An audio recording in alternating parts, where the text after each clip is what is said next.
There we go. So Natalie Evans-Harris, thank you so much for speaking to me and through me to this class of students all over the world who are just at a high school level learning about algorithms, AI, and machine learning. And they're doing it from a bunch of different disciplines. Some are interested in math and computer science, some in psychology or current events, lots of different possibilities here. But I think all of us have an interest in the work you're doing, especially around ethics and in this field. But before we get into that, would you just tell us a little bit about your career and kind of the arc of it to this point? Sure. One, thank you for having me. This is really, I've never done anything like this. This is really interesting. My career has been, I don't know, I feel like I'm on a journey to figure out how to solve the world with data, right? I have a bachelor's degree in sociology and a bachelor's degree in computer science. And then I have a master's degree in public administration. All of that to say that I've always been extremely interested in the intersection of tech and society. I like to say that even though I can code, I'm much more interested in seeing innovation be used to solve really hard problems than I am in actually building the solution. And that's just, you learn during your career where you fit. And I learned very early in my career that that was my fit. So I've spent a majority of my career in the federal government leading teams that build interesting data-driven solutions. Started with the National Security Agency and spent most of my career there and across the intelligence community as a project lead, as a information systems security engineer, and then moved up into management where I had the opportunity to establish NSA's first data science immersion program, where we were able to begin to look at skills for data scientists versus just their degrees. So recognizing that a strong data scientist doesn't necessarily just have to have a computer science degree, but also should have some type of contextual social science degree or an analytics degree, and can also be teachers in any form of backgrounds can make for really interesting data scientists. So I did that for about 10 years, about 15 years before I moved over to take a fellowship. I wanted to do a little bit more with my sociology degree. And so I went and did a fellowship with Brookings. And with that fellowship, I had the opportunity to work on Capitol Hill as a tech fellow and support Senator Cory Booker's office in understanding the tech implications of many of their policies. So in particular, I got to work on CISPA, the Information Security Privacy Act. That was hot at that time, and then also was their lead fellow for the Homeland Security and Governmental Affairs Committee. So using my governmental background to support some of their efforts on that committee.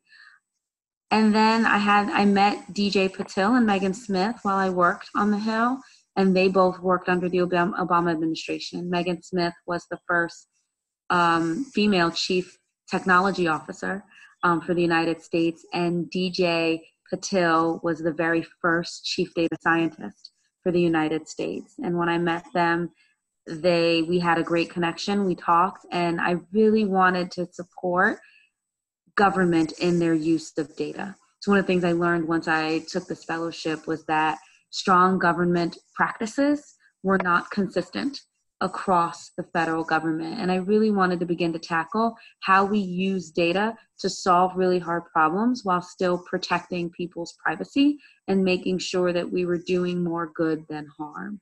And that's become my path for probably the last 5 years. Under the Obama administration, I established a federal data science community of practice called the Data Cabinet. And then when my time ended there, I worked to establish a community of practice of data practitioners interested in establishing some transparent principles for responsible use of data. And they're still live and active now under Data for Democracy.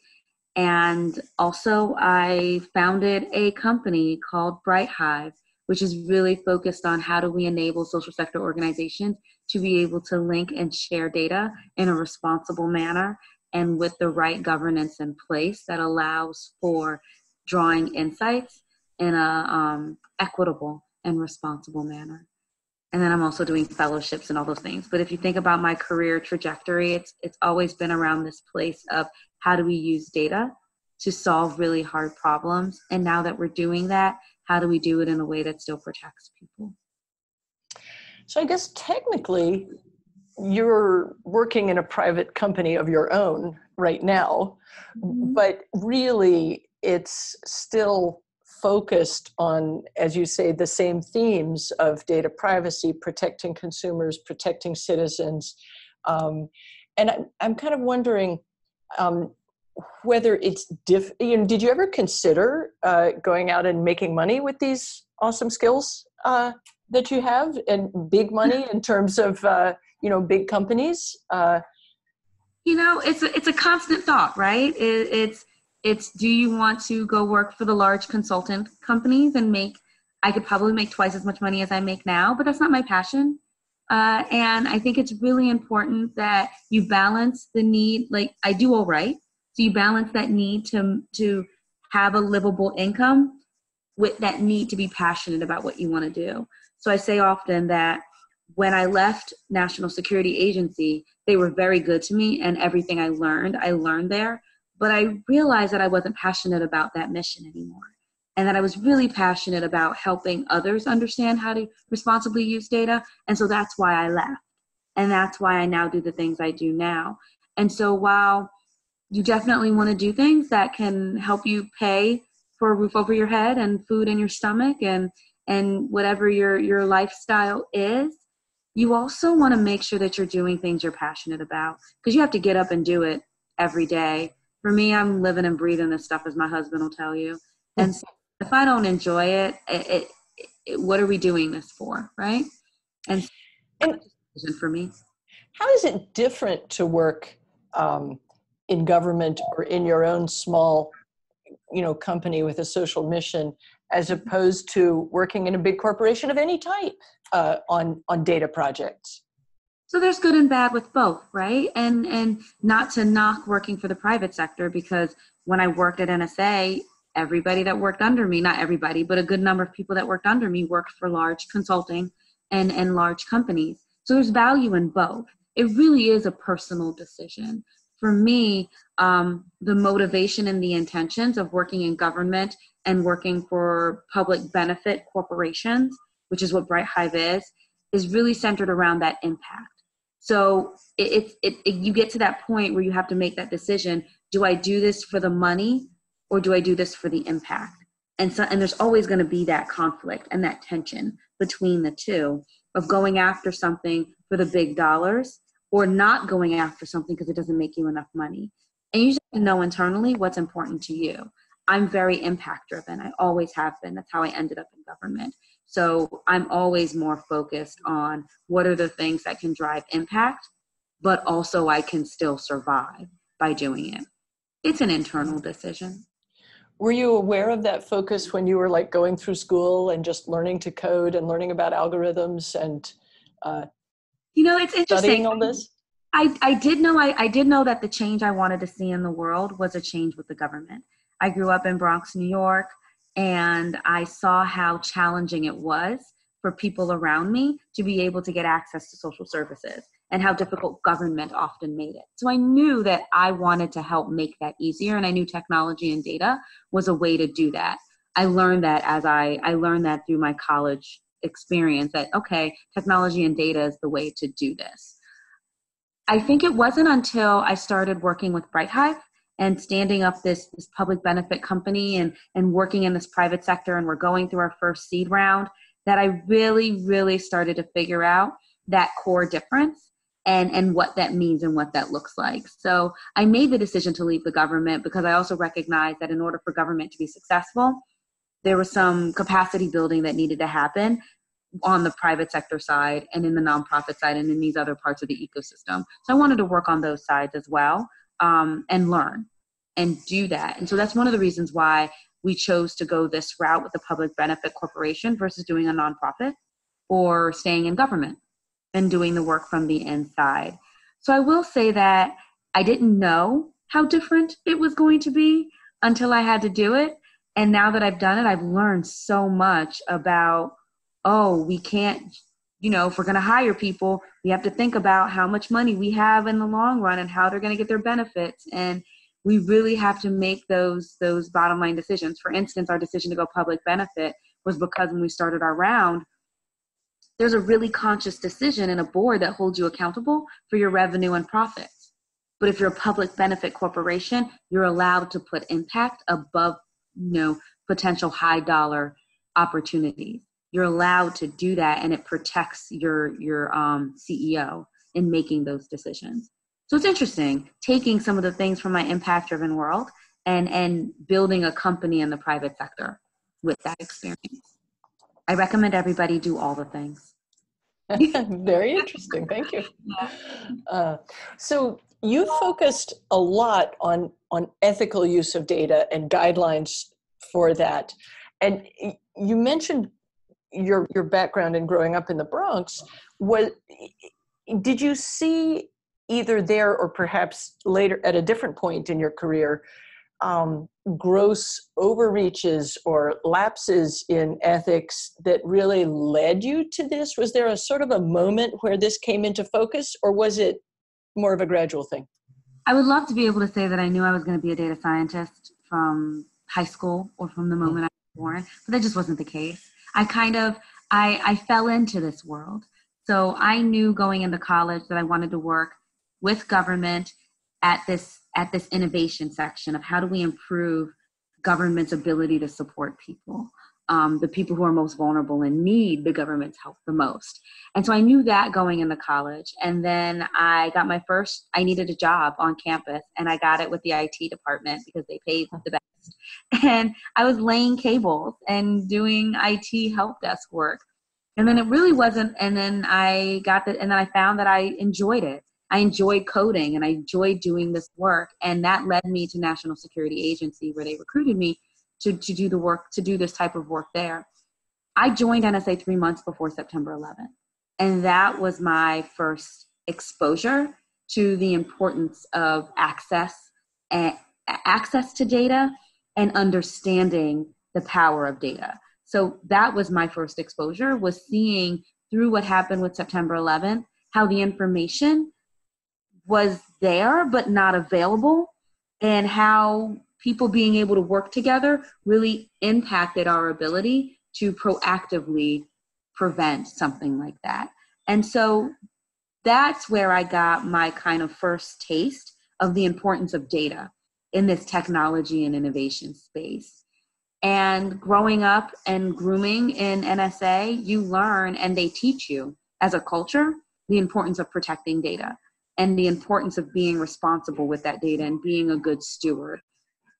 It really wasn't until I left NSA and started working with other government agencies that it became clear that that culture of strong government practices and stewardness wasn't common across the whole government and across other sectors.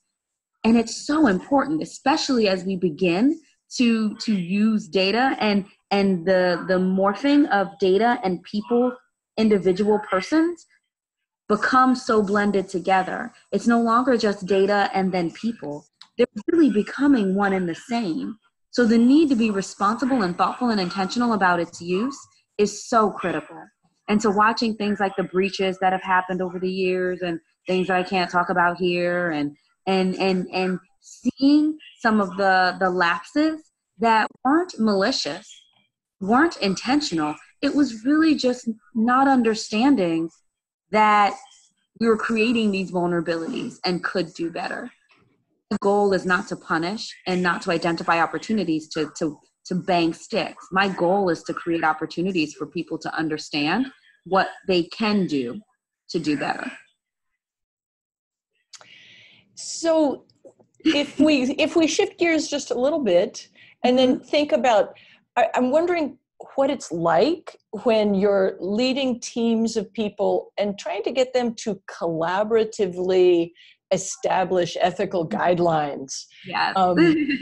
Is that have you tended to have really good, enthusiastic, willing, excellent collaborators, or are some of them harder to bring to the table? Or how does it, can you tell us a story about that kind of work?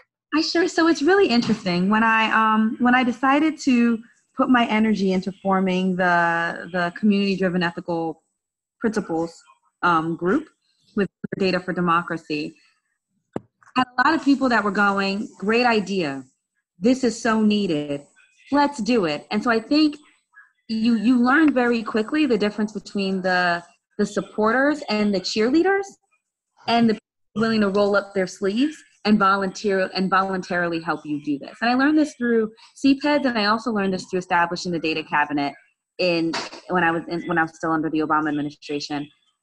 Other duties as assigned and voluntary work, you have to learn very quickly who are going to be your go-to people that you can give responsibilities for. And when you're somebody who wants to launch a collaborative and get people working together, it becomes really important that you establish expectations and roles for people. So for instance, when I started building the community of practice for CPEDS, I didn't just go out and say, hey, who wants to work with me?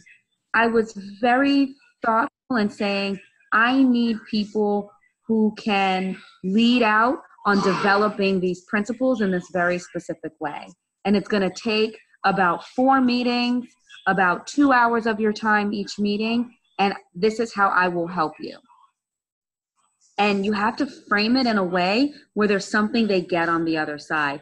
Incentives are a really important thing when you want people to collaborate together. And that's just not even voluntary. I mean, across the board, incentives and identifying what motivates people becomes a really important part of building collaboratives. So when I was building CPEDS, I identified people who often worked in the space that I needed a strong volunteer to help me lead out on.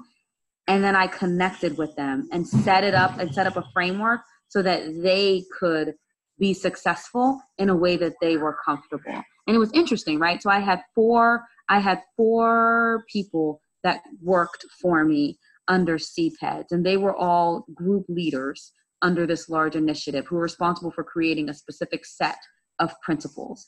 And they each worked differently in their group.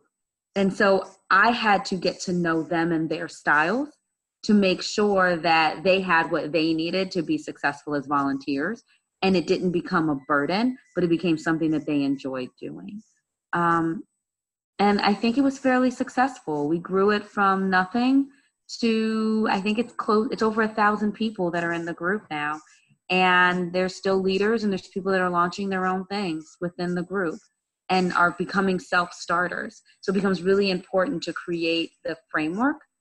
And I think people take that for granted, that when you start a group, you think if you just bring a lot of people together, magic happens, but that's not the case. When you make a decision to start a group, you really make a decision that you're going to create a framework that allows other people to thrive in their own ways towards this common purpose.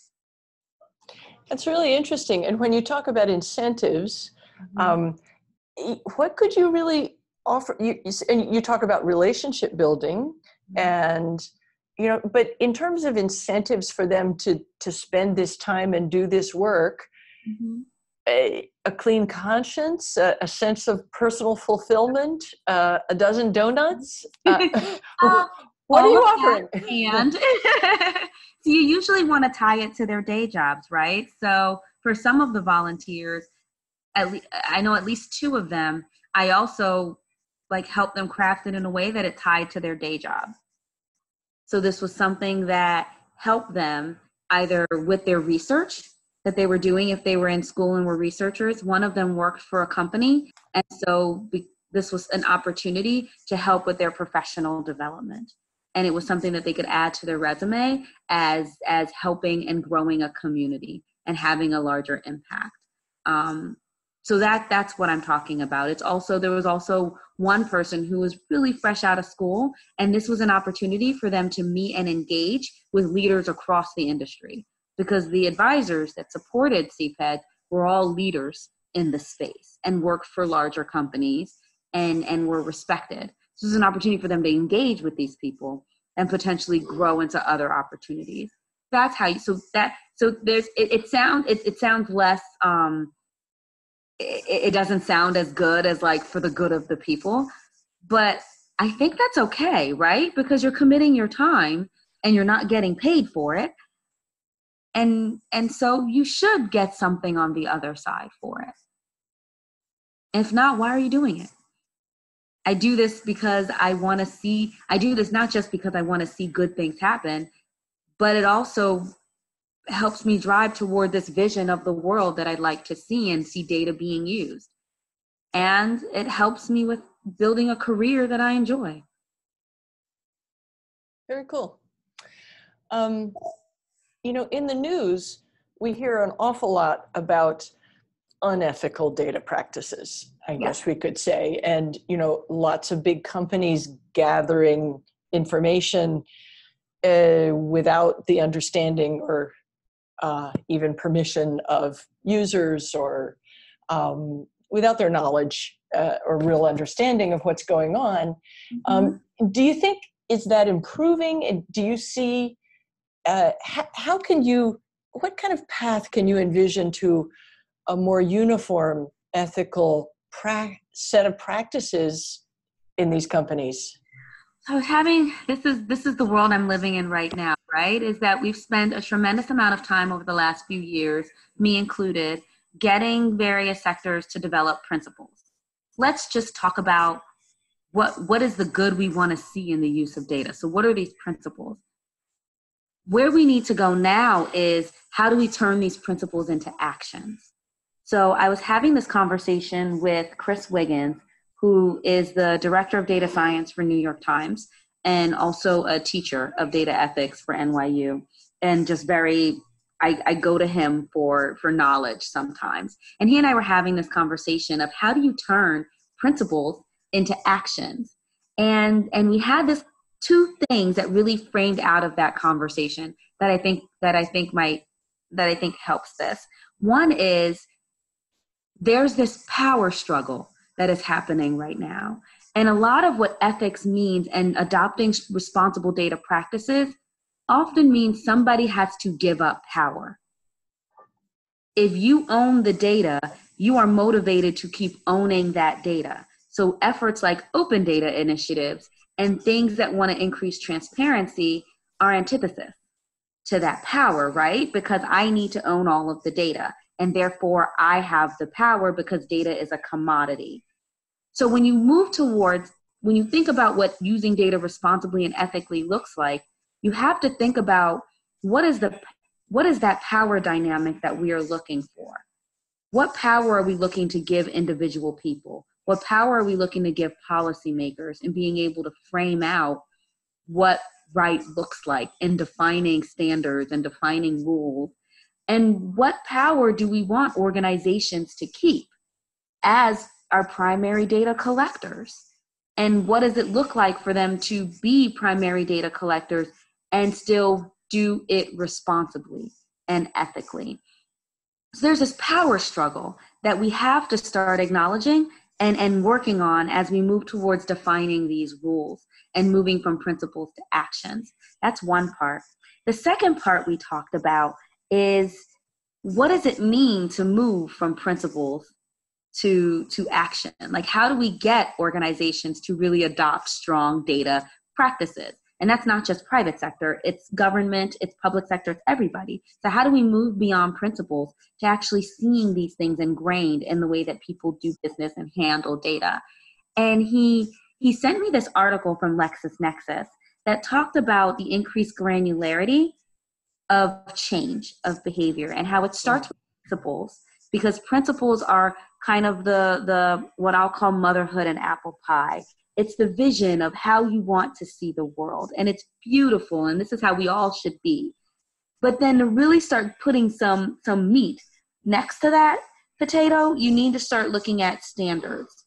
And so we're seeing that standards work happen now. We're seeing it with things like the T3 Innovation Network, which is bringing together government and private sector and academia to really talk about how do we develop standards that allow for machines to communicate with each other and share data in a consistent fashion, so that things like student records can be shared without having to go get a transcript from here and walk it over there and, do it that way? How do we get it so that companies are actually, and universities are starting to talk to each other?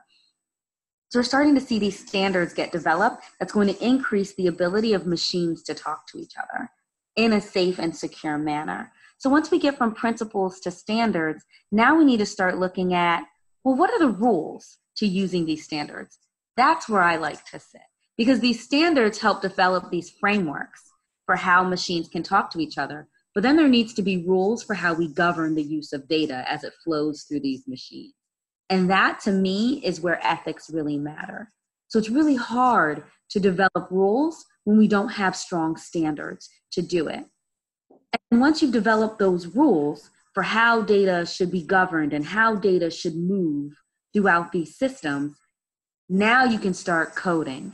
And now you can start building tools that help enforce these rules. Oftentimes, what we're seeing happen instead is we're seeing, oh, there's a problem, let's build a tool.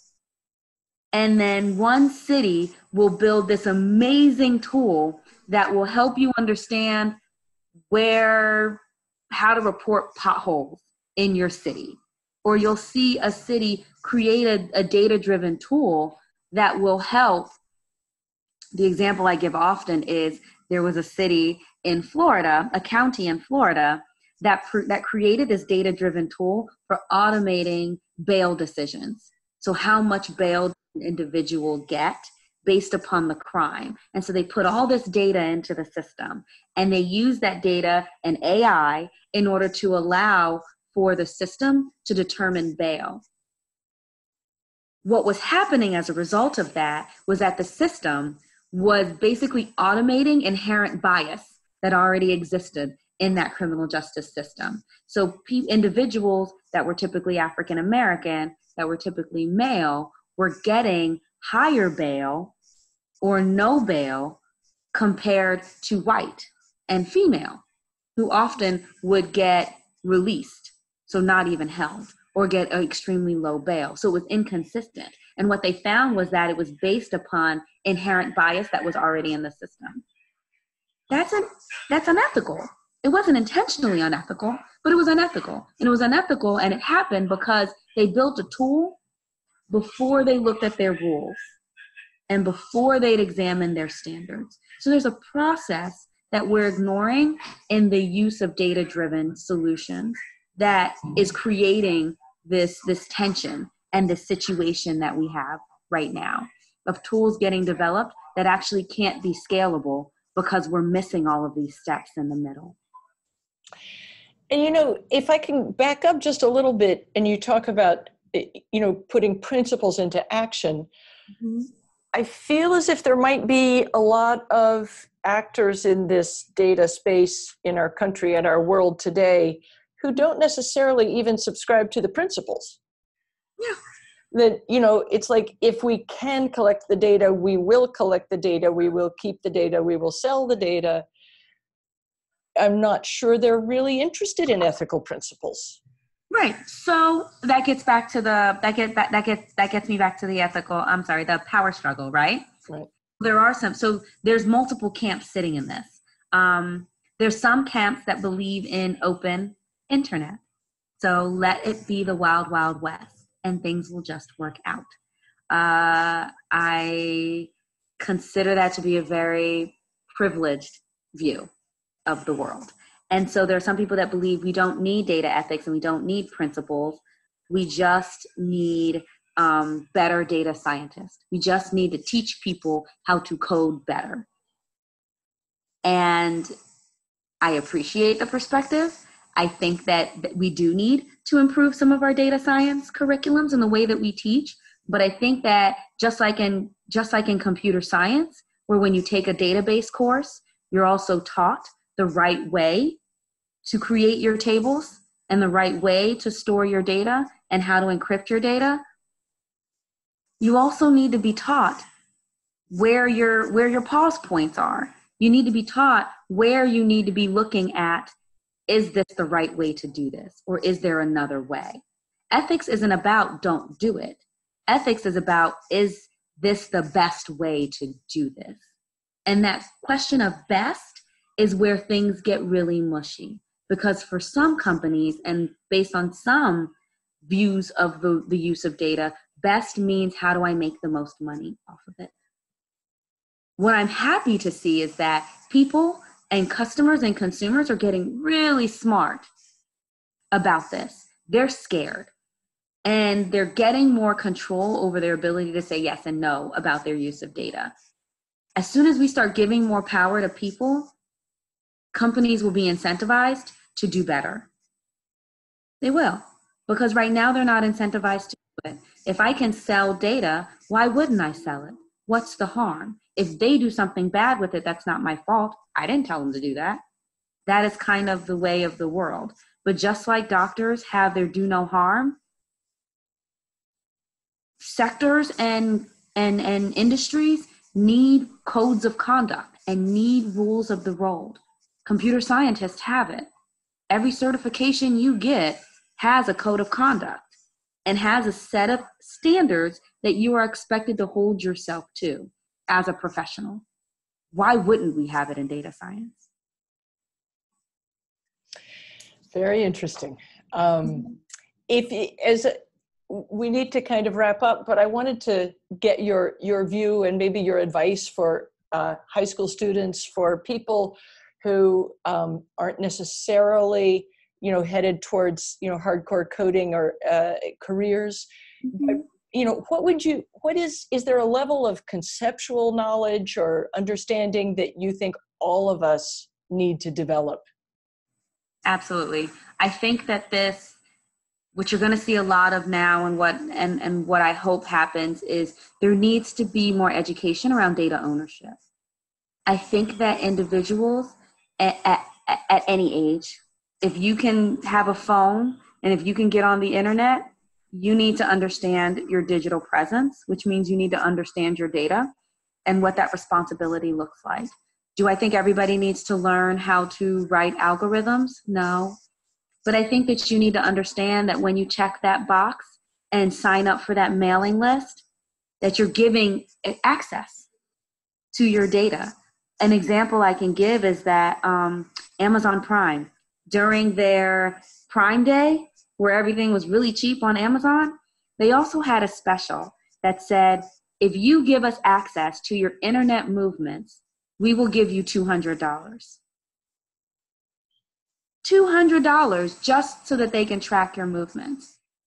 If we don't make it so that people understand what that means as individuals, that you get $200, but you've basically allowed Amazon access to all of your information and all of your movements. Everything that you do that involves the internet. That's scary. That's like opening your front door and saying anybody who's got $200 can come in. Would you do that? So then why would we allow Amazon to do that?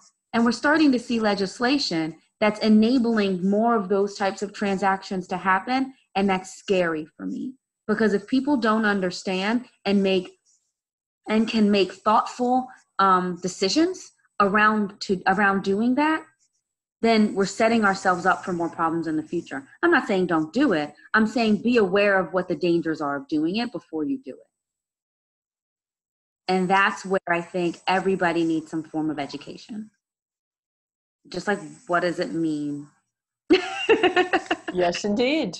Well, thank you very much for speaking with us. The students will get a chance to post questions for you after they watch this. So we will say goodbye for now, and thank you very much. Thank you. See you soon.